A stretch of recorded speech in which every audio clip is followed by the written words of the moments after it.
گجرات سے خبر شامل کرتے ہیں ہمارے سی1 نیوز کے ڈسٹرکٹ رپورٹر ادریس احمد سے۔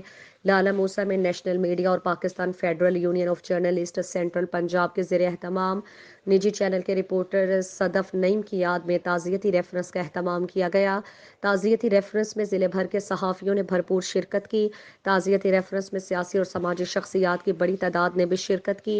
تعزیتی ریفرنس کا آغاز تلاوت قرآن پاک سے ہوا۔ نعت شریف اور درود و سلام کی صدائیں گونجتی رہیں۔ وسلم علیک یا حبیب اللہ، اپنے دامان شفاعت میں چھپائے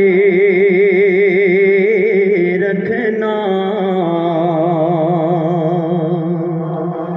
حضرت سیدنا امام حسین اور حسن رضی اللہ تعالی عنہ اس حدیث کو روایت کرتے ہیں، فرماتے ہیں کہ میرے نانا مصطفیٰ نے کہا، جو بندہ کسی مسلمان بہن بھائی کے لیے تعزیت کے لیے اللہ کی رضا کے لیے جمع ہوتا ہے یا اس کے پاس جاتا ہے یا دعا کرتا ہے، اللہ تبارک تعالیٰ اس کو کل قیامت کے دن جنت کا جوڑا پہنائے گا۔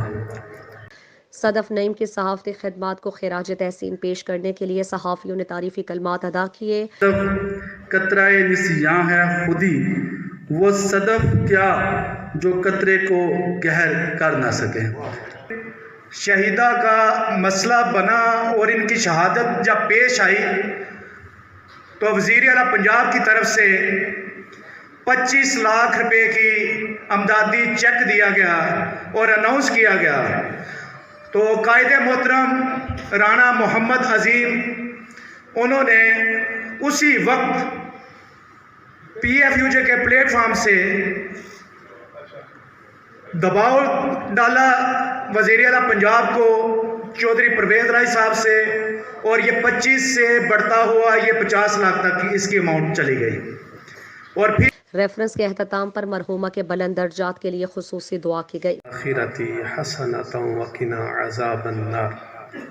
مولا کریم جو بھی یہاں پہ پاک کلام پڑھی ہے، میں تو نہیں جانتا، اللہ آپ جانتے ہیں، جو بھی جس نیت کے ساتھ ایک مسلمان ہونے کے ساتھ، مسلمان بیٹی بہن کے ساتھ جو وفا اور تعزیت کا آج سلسلہ صحافی برادران نے رکھا ہے، اللہ تمام یہ کلمات تیری بارگاہ میں پیش کرتے ہیں۔